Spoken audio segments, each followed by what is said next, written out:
Os palestrantes que parecem baratos, eles são descartados já de primeira. Eles caem na peneira simplesmente porque a capa deles não chamou a atenção desses contratantes. O que tem a agência a ver com isso? Eu não vou ficar bobeando e mandando palestrantes que eu vejo que não despertam interesse, que eu vejo que possivelmente não vão agradar o meu cliente. E é por isso que eu pego as opções de palestrantes que despertam uma maior percepção de valor e mando só esses palestrantes para o meu cliente. É por isso que eu tenho mais de 1.000 palestrantes cadastrados no meu site, mas menos de 10% deles são solicitados pelos meus clientes. Menos de 10% deles são indicados pela minha equipe comercial para os meus clientes.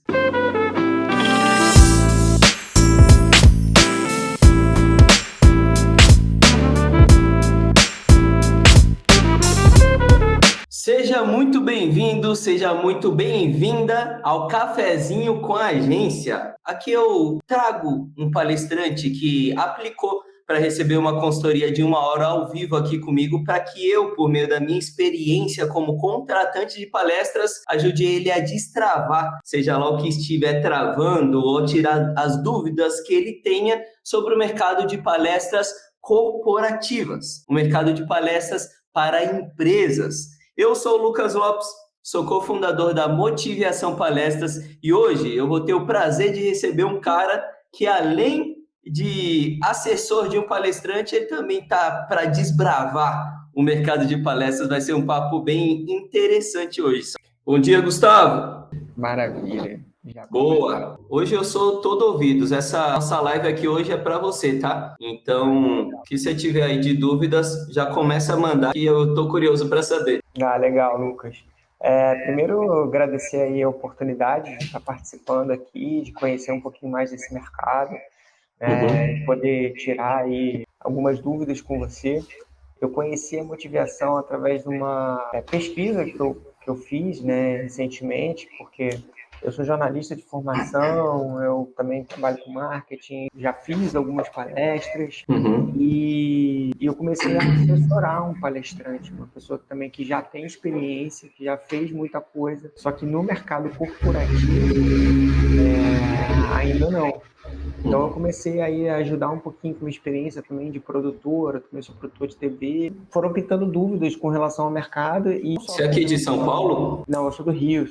Então começaram a surgir dúvidas tanto com relação ao trabalho que eu posso fazer com relação a isso, mas também começaram a pintar dúvidas sobre o estágio em que eu estou, né? Eu tô trabalhando com uma pessoa que está num estágio diferente e eu estou num outro estágio. Eu tenho essa vontade também de fazer palestras e tudo mais.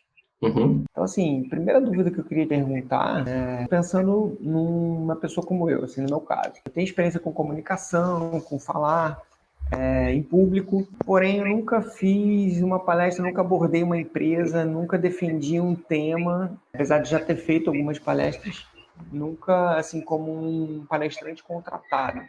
Eu queria saber de você, assim, para começar, que dicas que você daria para quem ainda não tem uma palestra construída, para quem ainda não tem, às vezes, tema muito definido, para começar a construir o seu material para poder levar para as empresas? Você já foi convidado para palestrar? Já, mas dentro de uma empresa, dentro de um trabalho que eu fazia, eu já fiz palestras internas, nunca contratado. E esse tema dessa palestra interna é o mesmo tema que você palestraria? Sim.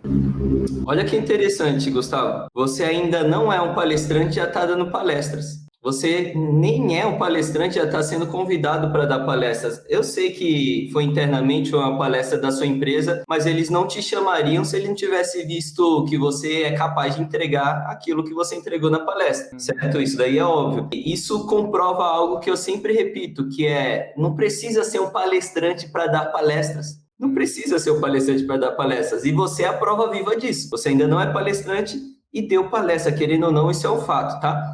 O que a gente precisa fazer, caso você queira entrar de uma forma mais profissional nesse mercado de palestras, é amplificar essa reação que já aconteceu, a reação de ter alguém disposta a te ouvir. Mas aí a gente leva para um patamar de você convencer as pessoas de que vale a pena pagar para te ouvir. Faz sentido? Para que você consiga fazer com que uma empresa que ainda não te conhece perceba que vale a pena pagar para te ouvir, a gente precisa encaixar várias engrenagens, como se fosse um relógio suíço, tem um monte de engrenagens. A gente precisa encaixar várias engrenagens, porque ninguém sai por aí dando 10 mil reais num palestrante que nem conhece. Tipo, tem um monte de palestrantes no mercado, mas a maioria não ganham 10 mil reais. Por quê? Porque eles não conseguem convencer que vale a pena pagar esse valor, né? Para ouvir o que ele tem a dizer, sendo que tem vários outros palestrantes no mercado que cobram muito menos e, tipo, às vezes eu não preciso de um palestrante, eu só preciso de alguém que vá lá e passe uma mensagem, sabe? Então, no final das contas, não é sobre o conteúdo, tá? Não é o conteúdo. Eu, como contratante, vejo que o conteúdo da palestra é importante, eu nunca estou querendo diminuir ele. Só que para você começar a atingir empresas de outras regiões do Brasil, empresas que ainda não te conhecem, não é sobre o conteúdo, é sobre como eu te percebo. Você falou que manja de marketing, eu te percebo de uma forma que vale aquele preço ou de uma forma que não vale? A percepção de valor, quando eu te conheço, está em qual nível? Essa resposta vai decidir se eu estou disposto a cotar você, a contratar você ou não, entendeu? Entendi. Então isso tem a ver com toda uma construção de marca, na verdade, né? Exatamente. O palestrante que ele já, e talvez você reconheça algumas coisas que eu vou falar aqui no cara que você já assessora. O palestrante tem, a maioria dos palestrantes, eu acho que eu posso dizer, eles conseguem receber muitos elogios da palestra deles. Eles recebem muitos elogios. A palestra é boa, o conteúdo é indiscutível, sabe? Não tem o que falar sobre o conteúdo. Todo mundo tem um feedback positivo, público elogia,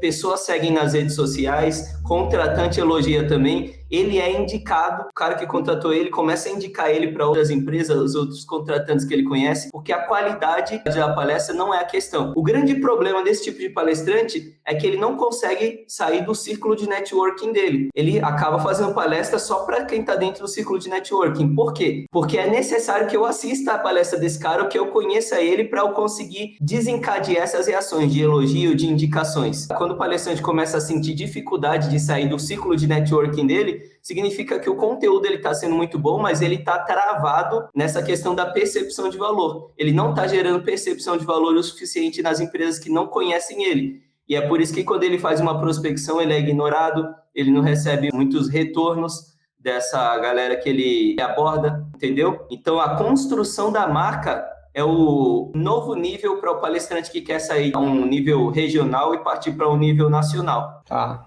legal. E aí isso me trouxe um outro questionamento aqui. Então, o que você recomendaria em termos de estratégia, aí pensando num outro caso, né? Se você tem uma pessoa, como você citou aí, que consegue fazer as palestras dentro do seu ciclo de networking, tem um resultado positivo, né? É elogiado e tudo mais, o que você faria de estratégia para conseguir sair desse círculo de networking? Uma coisa que eu pensei aqui, muitas vezes, em alguns casos, você está fazendo palestras ali para um pequeno círculo e esse círculo tem conexões com outros círculos. Então, isso talvez possa ser uma estratégia. O que você pensa sobre isso e o que você recomendaria? Vamos lá. Toda vez que a gente monta um negócio, o Flávio Augusto que fala isso, eu sou entre negócios que têm possibilidade de serem escalados, né? Ou seja, de crescer. Quando eu trabalho dentro desse esquema que você acabou de falar, interligando círculos de networking, para tentar aumentar o meu próprio círculo de networking, de cara eu consigo enxergar que a escala desse negócio é muito lenta. Eu preciso necessariamente fazer pessoas me conhecerem, convencer as pessoas de que, tipo, você como assessor desse palestrante aí, vamos pegar esse exemplo, convencer uma pessoa de um outro círculo de networking, por exemplo, de uma agência de palestras, que aquele palestrante é muito bom, sabe? Eu não consigo ver isso de uma forma escalável. Por isso que eu sempre falo, inclusive, para os palestrantes, que eles precisam parar de correr atrás de agências. Porque o foco para a escala, e aí está a minha resposta, não está nas agências.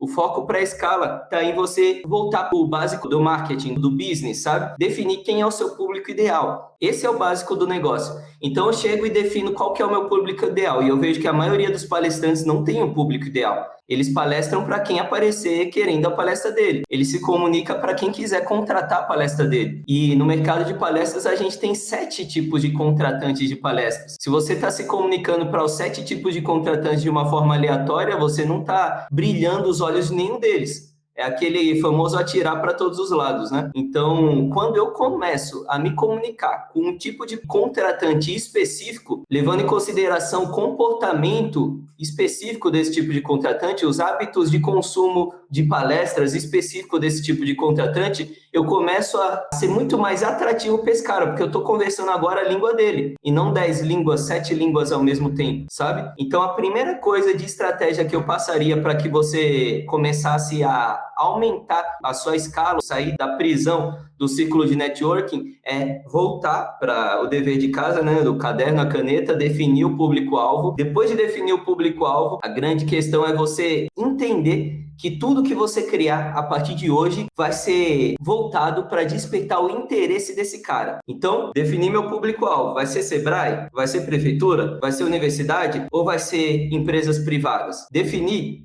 Tudo que eu criar a partir de agora vai ser para despertar o interesse das empresas privadas.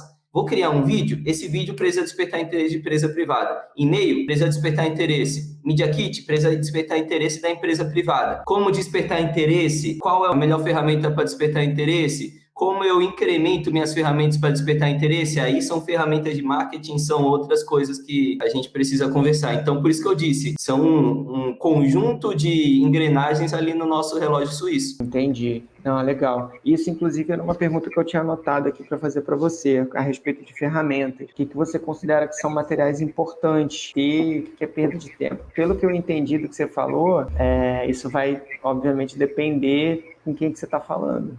Exatamente, porque o Sebrae, por exemplo, você já fechou palestra com o Sebrae? Não, com o Sebrae não.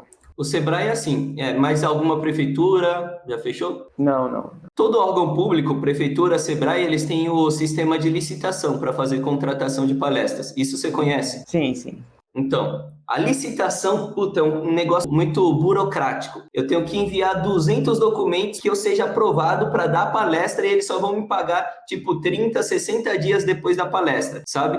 Então, olha só o comportamento desse tipo de contratante. Apesar de ser o maior contratante de palestras do Brasil, o Sebrae, eu não gosto de fechar palestras para o Sebrae. E eu sugiro para todos os palestrantes que eles não foquem no Sebrae. Eu sugiro para que eles foquem no melhor tipo de contratantes do mercado, as empresas. Porque a empresa ela tem um comportamento de valorização do palestrante. Um comportamento que você desperdiça muito menos energia para fechar a palestra com esse cara. Desperdiça não, que você investe, né, muito menos energia para fechar a palestra com esse cara do que com o Sebrae, que é um sistema de licitação. O cara te paga antes da palestra e não 30 dias depois. Então, você falou uma coisa muito importante que é sobre a perca de tempo. Simplesmente por ignorância, por ignorar alguns pontos importantes, eu vejo muito palestrante perdendo tempo, energia e dinheiro no mercado de palestras.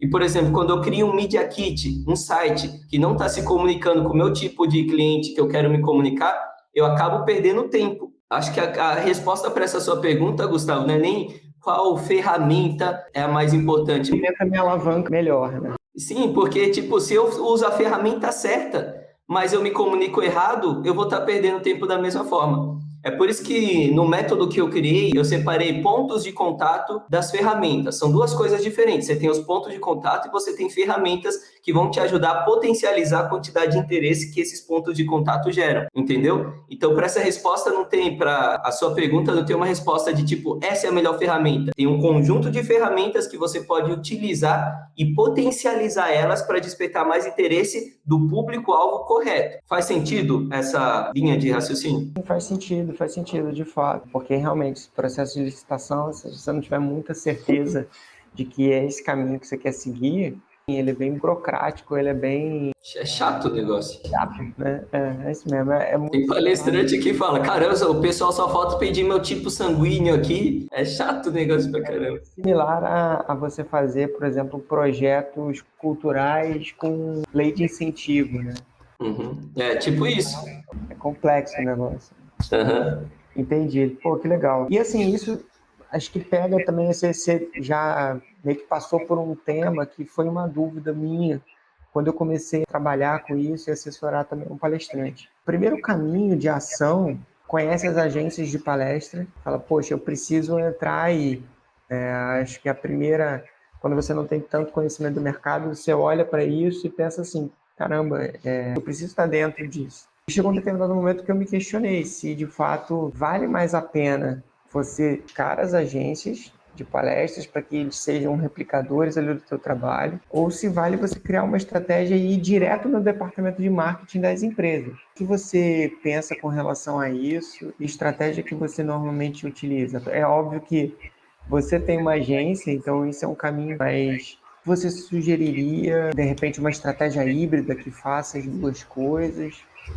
Vamos lá. Essa resposta que eu vou te dar agora é um dos grandes mitos do mercado de palestras, que inclusive eu vou falar sobre na Semana do Palestrante Estratégico. Não sei se você está inscrito nesse evento. Eu recebi e-mail aqui seu. Sim. Cara, se inscreve, Gustavo. Faça a sua inscrição aí e manda aí para o palestrante que você trabalha junto também, para ele participar, porque é muito importante vocês ouvirem algumas coisas que são óbvias para mim, mas eu vejo que não são tão óbvias para o palestrante. Olha só, vê se isso daqui não faz sentido. O palestrante, ele começa a fazer muitas palestras ali dentro do círculo de networking dele, começa a ser muito elogiado, começa a receber várias indicações das pessoas que assistiram a palestra dele, e ele sente essa dificuldade de escalar a nível nacional, de atingir outras regiões diferentes da dele, Sudeste, Nordeste. E aí, o que ele pensa? Ele pensa o seguinte: eu já estou fazendo palestra, as pessoas já estão me indicando. A única coisa que eu preciso agora é ser levado para empresas que ainda não me conhecem. Quem pode me levar?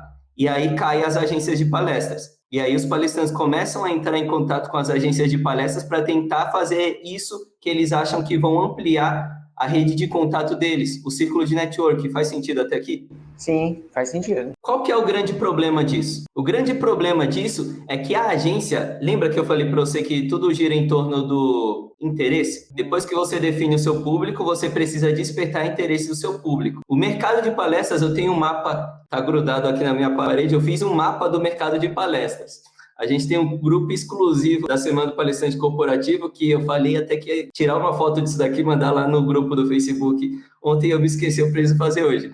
Eu fiz um mapa e o centro desse mapa, o norte do mapa, é o interesse. Tudo que você criar precisa despertar interesse. Sabe por quê? Porque palestras são consequências da quantidade de interesse que você desperta nas pessoas. A partir do momento que você desperta interesse nas pessoas, você vai começar a palestrar de uma forma por consequência, sabe? Então, é necessário que tudo que você faça desperte interesse. Vamos lá, agora voltando aqui para as agências. Quando você entra em contato, quando uma empresa entra em contato aqui comigo, Lucas, Motivação Palestras, quando uma empresa, um gerente de RH entra em contato comigo procurando por um palestrante, eu tenho um leque de opções de palestras para mandar para esse cara. Eu pego as opções que se encaixam dentro do que ele está procurando e envio para ele. E eu percebo que esse cara, ele se interessa por alguns palestrantes e por outros não. Tem alguns palestrantes que têm elementos que despertam mais interesse nele do que outros palestrantes. Olha aqui, isso é muito importante, Gustavo. Ele não iguala esses caras pela qualidade da palestra. Olha aqui a qualidade da palestra perdendo importância no processo de decisão da contratação da palestra. O contratante, ele não olha aqui qual tem a palestra com maior qualidade. Olha o poder da percepção, o peso da percepção de valor nesse processo de escolha. O gerente de RH, o cara que entra em contato comigo, ele não é o cara que bate o martelo. Ele pega ali as opções que eu passo para ele e leva para o diretor, ele leva para o cara que vai decidir se vai ser contratado ou não. Se a empresa vai investir aquela grana ou não, tá? Então, ele pega as indicações que eu passei para ele, que ele acredita que o chefe dele vai gostar mais. Ele faz uma peneira. Olha como faz sentido. O diretor, ele não quer ir lá e ficar escolhendo quais são as melhores opções. Ele manda o subordinado dele fazer isso. E o subordinado dele, é óbvio, não vai pegar todas as opções, jogar lá na mesa dele. Ele vai fazer uma peneira. Olha o peso da opção, da questão da percepção de valor nessa peneira. Os palestrantes que parecem palestrantes baratos, olha o peso que isso daqui tem. Isso é muito importante. Aqui os palestrantes que sacam isso, eles se destacam no mercado. Os palestrantes que parecem baratos, eles são descartados já de primeira. Eles caem na peneira simplesmente porque a capa deles não chamou a atenção desses contratantes, entendeu? E onde que o Lucas, o que tem a agência a ver com isso? Onde que o Lucas entra aqui? Onde que a Motivação Palestras entra aqui? Eu sabendo disso e sabendo que muito facilmente esse cara entra em contato com um concorrente meu, com uma outra agência de palestras para também pedir indicações, eu não vou ficar bobeando e mandando palestrantes que eu vejo que não despertam interesse, que eu vejo que possivelmente não vão agradar o meu cliente. E é por isso que eu pego as opções de palestrantes que despertam uma maior percepção de valor e mando só esses palestrantes para o meu cliente. É por isso que eu tenho mais de 1.000 palestrantes cadastrados no meu site, mas menos de 10% deles são solicitados pelos meus clientes. Menos de 10% deles são indicados pela minha equipe comercial para os meus clientes. Você percebe a magnitude do negócio? E onde que o palestrante, lá do começo da minha explicação, que está fazendo resultados regionalmente e acredita que eu poderia alavancar a palestra dele, entra? Esse palestrante entra nesse bolo de 90% dos palestrantes que não vão ser indicados caso ele não desperte interesse, caso ele não tenha uma percepção de valor elevada, entendeu? E você como agência, você faz algum trabalho para ajudar esse cara a ele melhorar essa percepção de valor? Aí que tá. Nenhuma agência de palestras faz, porque a agência não é uma agência de palestrante, ou seja, a agência não agencia palestrantes. A agência é agência de palestra. Ela agencia palestras. Um cara que entra em contato comigo apresentando uma necessidade de contratar um palestrante, eu vejo o leque de palestras que eu tenho à disposição, indico os palestrantes que podem entregar essa palestra para esse meu cliente. Os palestrantes que despertam maior interesse podem entregar. Você vê que é prejudicial para mim indicar palestrantes que não despertam interesse, porque se eu indicar, a possibilidade é que eu não feche a palestra, o meu concorrente feche. Entendeu? Entendi. E aí o que entra é o seguinte, Gustavo, aí complementando, nenhuma agência faz isso que você falou. É por isso que eu, o Lucas e a Motivação Palestras são dois personagens diferentes. É por isso que o Lucas Lopes se destaca da Motivação Palestras e começa a passar tudo isso que eu tô, toda essa informação que eu estou passando para você, para os palestrantes. E aí eu acabei criando esse canal, entendeu qual foi a linha? Eu acabei criando aqui o Instagram, o YouTube, o Facebook. Estou fazendo vídeos que eu disponibilizo todos os dias para os palestrantes para falar e poder ajudar eles com isso. Eu criei essa metodologia que eu estou passando para vocês e acabei empacotando ela dentro de um treinamento que eu chamo de MBA do palestrante, para ajudar justamente os palestrantes a não depender de agência, a empacotar a mensagem deles dentro de algo que desperte interesse do gerente de RH, do gerente de marketing. Ele vai aprender a fazer isso. E aí vai entrar em contato direto com o gerente de marketing, do gerente de RH. E a partir do momento que ele desperta interesse do gerente de RH, ele não precisa nem ir atrás da agência, porque o gerente de RH começa a entrar em contato comigo pedindo por esse palestrante. E aí, olha o negócio começando a inverter. É a agência que começa a ir atrás do palestrante. Entendi. Entendeu? Não, e de fato, assim, eu posso até fazer um paralelo, que eu trabalho com televisão, né? Com produção de televisão. E eu recebo centenas de e-mails. Né? É a mesma coisa. É a mesma coisa. Caraca. Do jeito que se encaixa aqui na palestra, se encaixa aí no seu trabalho como produtor, se encaixa também em vários outros segmentos. Você vê que é um processo que não é específico do mercado de palestras. E aí esse método que eu estou falando para você de escolher um público-alvo, interessar esse cara, utilizar os pontos de contato recheados com fatores geradores de interesse para que esses pontos de contato potencialize o interesse que você aparenta ter, para que o cara ele olhe para você e ele queira te levar para o diretor dele. Isso daqui também não é específico do mercado de palestras. Se um cara que se apresenta para você lá no seu e-mail consegue fazer isso também, ele vai despertar seu interesse, entendeu? Sim, algum tema, um tema interessante, fala, pô, esse tema é legal. Exatamente. Vou falar também, muitas vezes já aconteceu eu pegar um tema, levar para uma reunião de pauta, por exemplo, e falar assim, ó, tem esse tema aqui, a pessoa que me mandou essa sugestão está sugerindo pessoa tal. Pô, mas quem é essa pessoa? Sim. Você vê a dificuldade da... E a diretora, às vezes, fala assim, cara, não, ó, vamos pegar outra pessoa para falar sobre esse tema. Acho que tem a ver com isso que você está falando e para quem está assistindo pode ser também um paralelo. Dentro do mercado dela, ela talvez entender que existe um processo muito similar ao similar.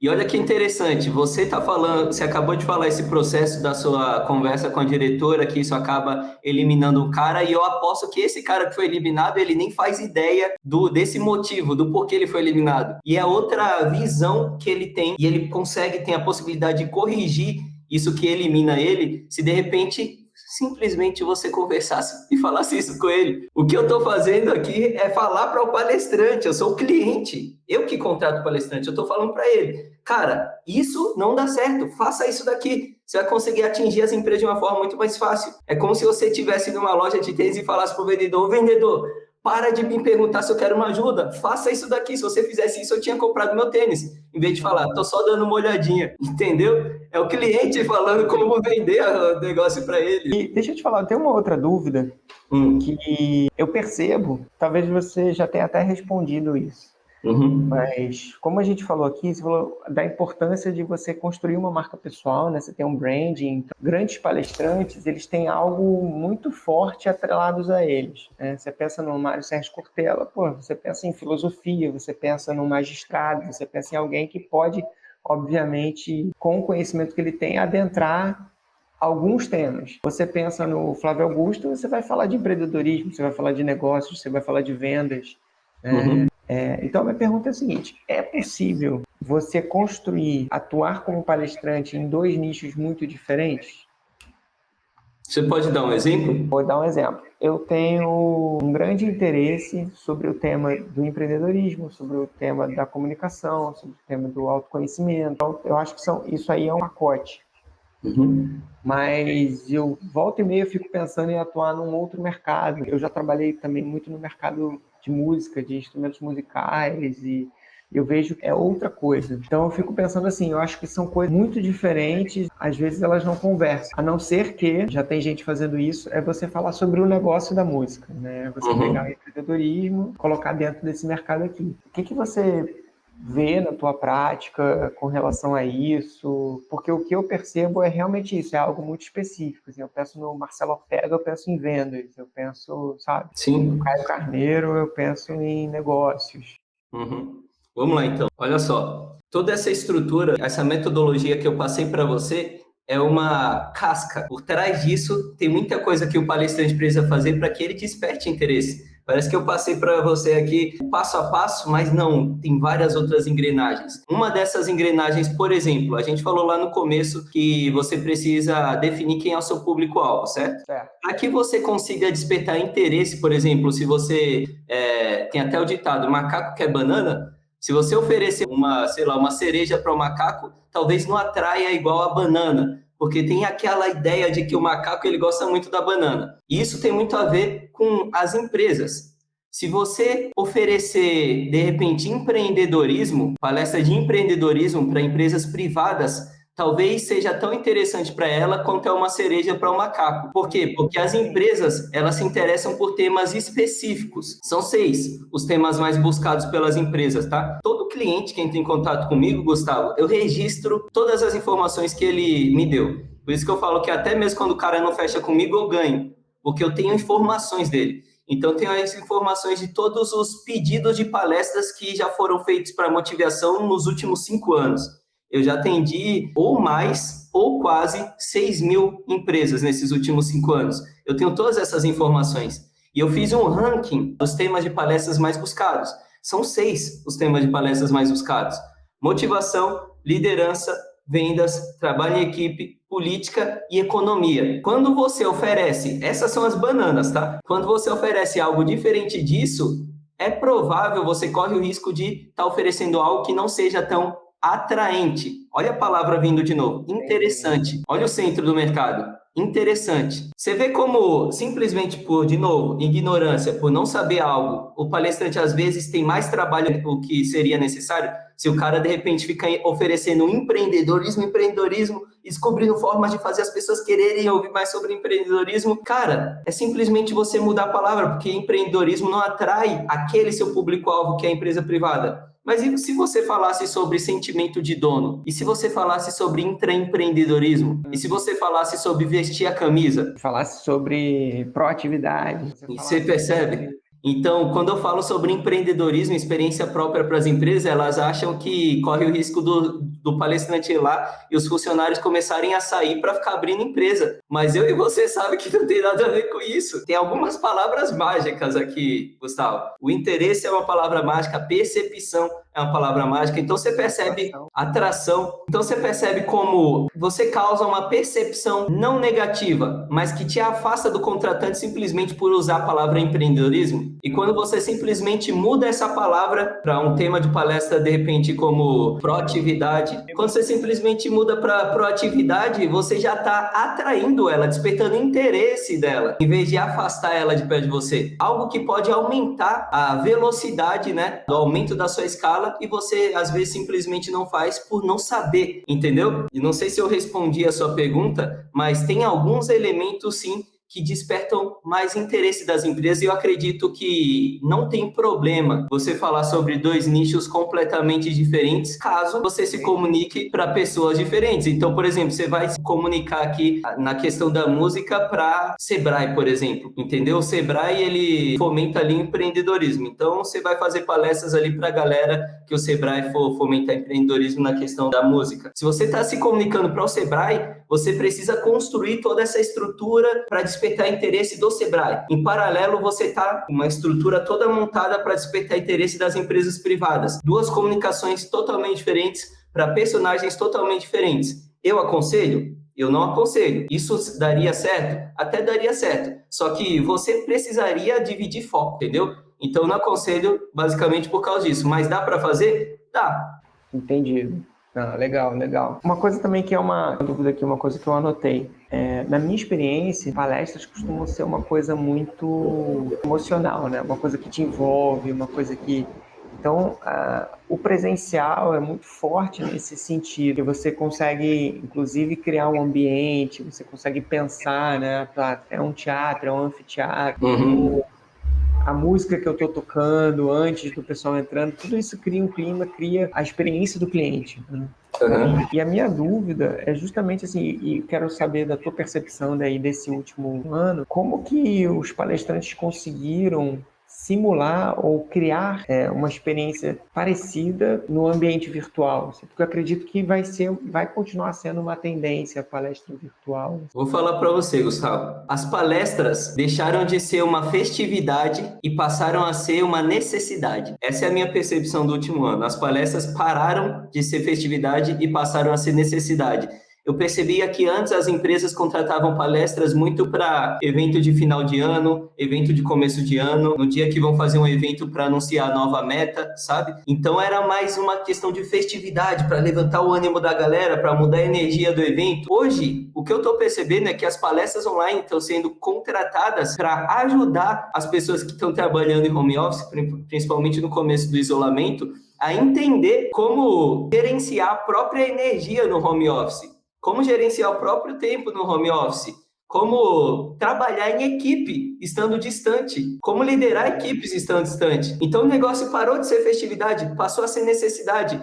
E por isso, o mercado de palestras, ele começou a voltar a se aquecer. E eu vou falar até para você que tem muito palestrante, tá? Que já está ganhando com palestra online o mesmo preço, ele já está cobrando pelas palestras online o mesmo preço que ele cobrava pela palestra presencial. E isso cai só de uma forma na minha cabeça. Para mim, eu não consigo entender de uma outra forma, a não ser de que esse cara ele está tendo uma alta demanda. Para o cara aumentar o preço da palestra no mesmo nível, no mesmo patamar de quando ele estava fazendo presencial, a demanda está sendo alta. E eu consigo comprovar isso porque no último mês eu recebi o mesmo tanto de cotações de palestra que eu recebia antes da pandemia, entendeu? Então, sim, as palestras online, elas têm uma experiência totalmente diferente da palestra presencial. A preparação é totalmente diferente, a conexão é totalmente diferente. Só que na visão dos contratantes, na percepção das empresas, elas hoje são necessárias. E não simplesmente uma cereja no bolo de um evento, sabe? Ela é o bolo, né? Exatamente. Acaba quase se tornando bolo. Que é um desafio você criar experiência online tão imersiva quanto, a não ser que você esteja fazendo com realidade virtual, né? Você não consegue ter essa imersão, você tem distrações o tempo todo em casa. Então eu queria entender assim e pensar assim, cara, o que as pessoas estão fazendo para conseguir ter esse engajamento? Não tem muita coisa diferente não, viu, Gustavo? Os palestrantes eu vejo que eles ficam aqui tipo que nem eu tô aqui com você, numa parede neutra e mandam a palestra. Tem alguns até que fazem um cenário, algo mais elaborado, sabe? Mas eu não sei se isso envolve tanto. O mais diferente que eu vi nessa pandemia, e isso não foi nem um palestrante que fez, foi um cara de stand-up, foi trazer algumas pessoas do público, né, que estavam assistindo para interagir ali na piada, interagir ali no show que ele estava fazendo para aquela empresa. Então, esse esquema de interação, de conseguir trazer as pessoas para cima do palco, né, entre aspas, é o mais diferente que eu consegui ver. Mas, tipo, não foge muito disso daqui, não tem como fugir muito disso daqui, né? Que eu acredito que com novas tecnologias a gente vai conseguir criar outras experiências. Assim, eu já Aham. vi, também inovaram muito com peças online, com interação, e eu acho que vai ser... É importante ficar ligado, né? Porque isso vai trazer ideias Uhum. para quem está ali apresentando para o público online. Uhum. Top, gostei.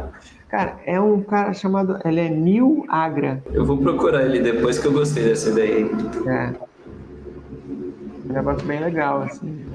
Eu não sei no vídeo, porque na verdade eu até vi isso ontem, assim, vi uma entrevista com ele e ele citou a respeito disso. Eu ainda nem Aham. tive chance de assistir em si, mas achei super maneiro, assim, achei um negócio super interessante. Então, acho que dá para a gente pensar e ter referências, assim, Sim. diferenciadas, né, para trazer. Até quando você está falando assim, eu tenho muitas ideias pela coisa da música, eu consigo fazer muitas relações do mundo da música com negócios, com business, assim. Não pegar um exemplo assim do mercado. Tem músicos que falam sobre music business, tipo assim, como que você faz para você construir uma carreira? Tem Uhum. palestrantes que falam sobre isso. Mas eu penso assim, a respeito de motivação, né? Não importa tanto o formato, o que importa é o conteúdo. Qual conteúdo você está levando por trás? É o conteúdo de motivação ou de liderança? O conteúdo que está passando essa moral da história que você está criando utilizando as pessoas, né? Temos mais perguntas, Gustavo? Cara, eu acho que tudo que eu tinha aqui, cara, eu acho que assim, as minhas principais dúvidas, acho que você me respondeu. Acho que foi muito legal a gente bater esse papo. E você estava em dúvida se tinha conteúdo, né? Tá vendo? Eu falei para você. É, porque eu também estava pensando em algo um pouco diferente, mas esse bate-papo foi super legal, bem construtivo, assim, é legal a gente poder também manter contato, esse relacionamento. Quero aprender um pouquinho contigo e eu acho que a gente tem coisas que dão para serem construídas aí. Show de bola. Muito legal, quero te Conta agradecer comigo. pela oportunidade. Bem legal, foi bem bacana. Eu vou me inscrever lá no teu curso. Se inscreve lá. É um evento, tá? Semana que vem vai ser um evento em que eu vou tentar passar em alguns episódios o que que é o MBA do palestrante. Então, tudo isso que a gente conversou aqui, eu vou passar de uma forma mais profunda dentro dos conceitos, dentro dessa estrutura. E eu espero que eu consiga ajudar os palestrantes a fazer coisas diferentes simplesmente assistindo o evento. E aí, para quem quiser se aprofundar, aí sim depois eu vou abrir as vagas para o nosso treinamento. Mas só o evento já vale super a pena se assistir, inclusive convidar o seu amigo palestrante que você trabalha para assistir também, porque eu aposto que ele vai gostar. Vai ser o iceberg, isso daqui foi a ponta do iceberg. Eu vou Mas agora que você trocou uma ideia, percebeu, né, ó, a percepção aqui de novo, percebeu sobre o que é o assunto, eu acho que ficou muito mais palpável e vale a pena realmente, porque você vive isso, né? Você trabalha nisso. Então, acho que vai ser interessante. Beleza? Obrigado aí, Gustavo, por essa 1 hora. Eu agradeço pelo seu tempo, valorizo pra caramba esse tempo aqui, por isso que eu não gosto de ficar enchendo linguiça. Então, espero que eu tenha colaborado com você com as respostas que eu te dei aqui. E, cara, conta comigo. Valeu, Lucas. Obrigado, Tamo cara. junto. Foi. Valeu. Valeu.